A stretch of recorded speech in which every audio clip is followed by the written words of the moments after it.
Everyone's asking the same question right now. Should I buy, sell, or hold? And honestly, it's not a dumb question. The market feels completely unpredictable. One week, inflation cools down and everything shoots up. The next week, a bad jobs report or a Fed comment sends everything crashing again. It's exhausting trying to figure out what to do, right? If you've been checking your portfolio every few days and wondering if you should just pull out or double down, you're not alone. A lot of ETF investors are stuck in this exact same spot, confused, overwhelmed, and unsure of what's actually smart to do right now. But here's the thing. The real question isn't, should I buy, sell, or hold? The real question is, how do I position my ETF portfolio correctly for my situation? Because the right move for a 25-year-old investor building wealth is completely different from what makes sense for someone nearing retirement.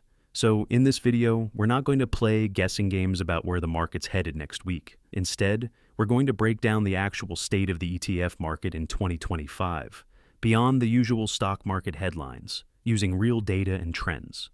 We'll look at which ETF categories are thriving and which ones are struggling, and then I'll walk you through 4 practical portfolio examples for different types of investors. And most importantly, I'll show you how to adjust your investments without panic selling or chasing hype.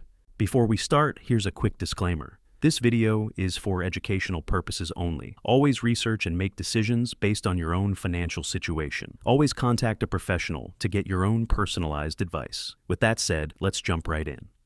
Section 1. The actual state of the market. All right, let's start by understanding where the market actually stands right now. No hype, no fear, just the facts. Right now, stock valuations are sitting on the higher side.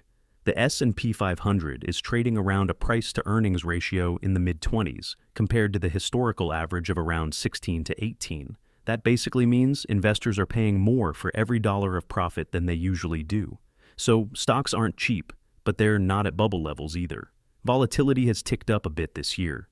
The VIX, basically the market's fear gauge, has been sitting in the mid-teens lately, which is a bit higher than those ultra-calm 2019 and early 2021 levels, but nowhere near panic territory. As for earnings, they're still growing, just at a slower pace. Companies are making profits, but that post-pandemic boom momentum has cooled off. So we're in this weird middle ground. Not a crisis, but not smooth sailing either. Now, since we are investing in ETFs, we kinda got an upper hand in these conditions, because ETFs don't move like individual stocks. When you buy something like WU or Triple Q, you're not betting on one company, you're owning a basket of them. That diversification spreads out risk. So, if one company has a bad earnings report, the ETF doesn't collapse, it just wobbles a bit. That's why ETFs are generally more stable. They move with broader economic trends, not with the drama of single companies. That's why ETFs have come so far. In the early 2000s, ETFs were this weird little niche thing that only professionals used. By the 2010s, they went mainstream, and today in the 2020s, there's an ETF for literally everything. And if you're enjoying the video, please make sure to leave a like. It helps the channel so much. And if you want to see more videos like this, make sure to subscribe to the channel. Let's go category by category and see what's happening in 2025. Broad market ETFs like WU, SPY, VTI, ITOT. These are the ones that track the overall US market. Right now, they're a little overvalued compared to history, but still holding up because big tech companies are keeping earnings strong. So far this year, returns have been positive, but not spectacular compared to their 10-year averages. They're still great as a portfolio core, but maybe not the best place for new money right now, especially if you're looking for value or income. Dividend ETFs like SCHD, VYM, HDV, DGRO. Dividend ETFs had a rough 2024 because growth stocks, especially tech, stole the spotlight. But here's the good news. Dividend yields are now attractive again, around 4 to 5% for solid funds like SCHD. If interest rates stay high, these ETFs could shine because their yields compete directly with bond returns. Historically, dividend ETFs also hold up better in sideways or slightly down markets. So if you like steady cash flow and less drama, dividend ETFs deserve a second look. Bond ETFs, BND, AGG, TLT, SHY. Now, let's talk bonds. They're quietly making a comeback. For the first time in a while, bond yields are looking more attractive. Short-term bond ETFs like SHY are paying around 3.5 to 4%, with relatively low risk. That's not huge, but for a low-risk investment, it's solid. Long-term bond ETFs, like TLT, offer higher yields, around 4 to 5%. But their prices swing more when interest rates move. After a period where bonds were largely ignored, money is starting to flow back in. We're seeing some of the strongest inflows in a few years, signaling renewed interest. Though it's not exactly the very first time since 2021, it's definitely a notable trend. Growth in tech ETFs, QQQ, QQM, VUG, SCHG. These are still the stars of the last few years, volatile but powerful. However, keep in mind that the top 10 holdings often make up 40% or more of these ETFs. So, they're heavily concentrated in companies like Apple, Microsoft, and Nvidia. They usually perform best when interest rates are expected to drop. So, if rate cuts actually happen in 2025, tech could have another strong run. International ETFs, VXUS, VEA, VWO. Outside the US, things look very different. International markets have underperformed for years, but their valuations are much cheaper now. Emerging markets are showing some life, especially if the US dollar weakens. And while they've lagged behind, having some international exposure still adds valuable diversification, something most US-heavy investors overlook. Bottom line for 2025. So here's the big takeaway. 2025 is a transition year. Volatility is higher, valuations are stretched, and earnings growth is slowing. But it's not a doomsday scenario. The easy money phase we saw during 2020 and 2021 is long gone. Now it's about being strategic, choosing what fits your goals, and staying consistent. ETF investors who rebalance and stay disciplined will likely outperform those who panic or try to time every dip and rally. Section 3. The bigger picture. Let's zoom out for a second, way out, and talk about the bigger picture. Because when you step back, one thing becomes crystal clear. Markets have always crashed, and they've always recovered. Every single generation thinks, this time is different. But if you look at history, the 1987 crash, the dot-com bubble, the 2008 financial crisis, the 2020 COVID crash, even the 2022 bear market, they all felt permanent while they were happening. And yet, every single one of them became just another dip on a 100-year chart that keeps trending higher. That's the eternal market cycle. Fear, crash, recovery, repeat. And every time, the people who stayed invested came out stronger. So, let's see what we should actually focus on. Allocation over selection. It's not really about whether you pick VOO, VTI, or ITOT. They all track nearly the same thing. What actually shapes your long-term returns is your ETF mix, how you balance equity ETFs, bond ETFs, and maybe even cash or international exposure. That allocation is what really defines your performance. Psychology over prediction. Your mindset matters way more than your market predictions. If you can stay calm during a 30% drop, you'll beat most investors, even the smart ones, who panic and sell low. Time in the market over timing the market. Here's a stat I love. If you miss just the 10 best market days in 20 years, your returns could drop by nearly half, and no one, not even pros, can predict when those days will happen. So, the longer you stay invested, the better your odds. Costs matter massively. You might think that fees are insignificant, but they quietly destroy wealth. Paying 1% in annual fees for 30 years can cost you around 25% of your total returns. That's why low-cost ETFs with expense ratios around 0.03% are such game changers. They save you tens of thousands of dollars over time. The simple truth that a lot of people don't think about is that you don't need to outsmart the market. You don't need to predict recessions. You don't even need to catch the bottom. All you really need to do is pick solid ETFs, invest consistently, rebalance once in a while, and ignore the noise. That's the real formula for long-term wealth. Okay, looking ahead to 2026 and rest of 2025, here's my straightforward playbook. This is not set-in-stone advice, just what I'd actually do with ETFs if I were rebalancing next year.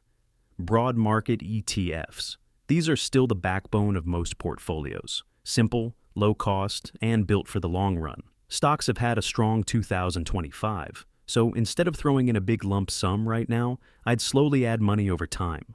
If you're already heavy in these, it might be smart to take a little profit and spread that into other areas. My take: hold or slowly add. Bond ETFs. Like we talked about before, bonds are finally paying again. That means you can actually earn a decent return without taking big risks. In 2026, these make sense for anyone who wants steady income or a cushion against market drops. My take: buy for income and stability. Dividend ETFs. Dividend ETFs are back in the spotlight. They're paying around 3.5 to 4% right now, which is solid, and they usually hold up better if the economy slows down. These are great if you want regular income and less volatility. My take: add or hold for income. Growth and tech. ETFs. Tech had another strong run, but we already talked about the prices being too high, and most of the gains still coming from a few big names like Apple and Nvidia. If the Fed keeps cutting rates, tech could keep climbing. But it's smart not to be all in here. Keep your exposure, but take some profits when things get too hot. My take: hold, maybe trim a bit if it rallies. International ETFs. Outside the US, stocks are still much cheaper. If the US dollar weakens, international and emerging markets could finally start catching up. They've lagged for years, but 2026 could be a rebound year, especially for long-term investors. My take: buy selectively for diversification, the balanced portfolio. The main theme for 2026 is balance. During 2020 to 2021, concentration paid off. Just buy tech and you'd crush it.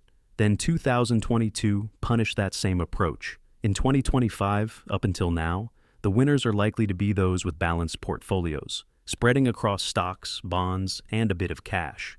Something like a 60-30-10 mix could easily beat a 100% tech-heavy or 100% cash position next year. Let's get to some of the sectors to watch for. A few specific sectors are worth watching: energy, XLE, VDE, high volatility, but could benefit if oil prices spike or supply tightens. Healthcare, VHT, XLV, defensive sector with long-term strength, will become more and more important with the aging population and biotech innovation.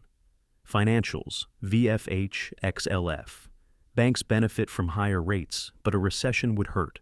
Utilities, VPU, XLU. Traditionally a safe haven, and because of the rising electricity demand from AI data centers, might make this more important in the future too. Now, what could derail the outlook? Of course, no forecast is perfect. Things like global tensions, banking issues, or an unexpected recession could easily change everything. And that's exactly why we diversify. ETFs make sure we're not betting everything on one outcome. Keeping a little cash buffer helps too. The actionable strategy for 2026 and rest of 2025. So here's what I'd do based on where you are right now. If you're sitting on too much cash, start slowly investing into a balanced ETF mix. Bonds and dividend stocks are attractive right now. If you're heavy on tech, consider rebalancing 10 to 15% into dividend or value ETFs for stability. If you're 100% stocks, think about adding 10 to 20% in bond ETFs. And if you're already well balanced, just keep doing what's working and rebalance once or twice a year. All right, let's bring this all home and talk about the final takeaways for ETF investors in 2025. So, buy, sell, or hold. Let's make this simple. If you're holding diversified ETFs, hold. Selling right now just locks in losses and almost always makes you miss the recovery. Your portfolio allocation should already be built with market uncertainty in mind. If something feels off, rebalance, but don't panic sell. Now, if you've got some cash sitting on the sidelines, buy, but do it strategically. You don't need to time the perfect bottom. Start deploying gradually into your ETF allocation. And if the market dips 15 to 20%, that's when you can add more aggressively. Use the allocations we covered earlier as your guide. And if you're panicking right now, zoom out. Pull up a 20-year chart of VTI or VOO. Every single crash looks like a tiny blip in hindsight. The long-term trend always moves upward. Your emotions are lying to you right now. Remember, we're investing in ETFs, not betting on single companies. You're not gambling. You're building wealth the smart, steady way. If you only take one thing from this video, let it be this. Time in the market beats timing the market. It's cliché, but it's true. ETFs make that possible without needing to be a stock-picking genius. Your job is simple. Invest regularly, rebalance occasionally, and ignore the daily noise. Final thought: Markets will crash again. We don't know when, but we do know they will recover. ETF investors who stay consistent always come out fine. ETF investors who panic sell always regret it. So the question is, which one will you be? And if you want to know how you should make your retirement portfolio, make sure to watch this next. And I'll see you over there.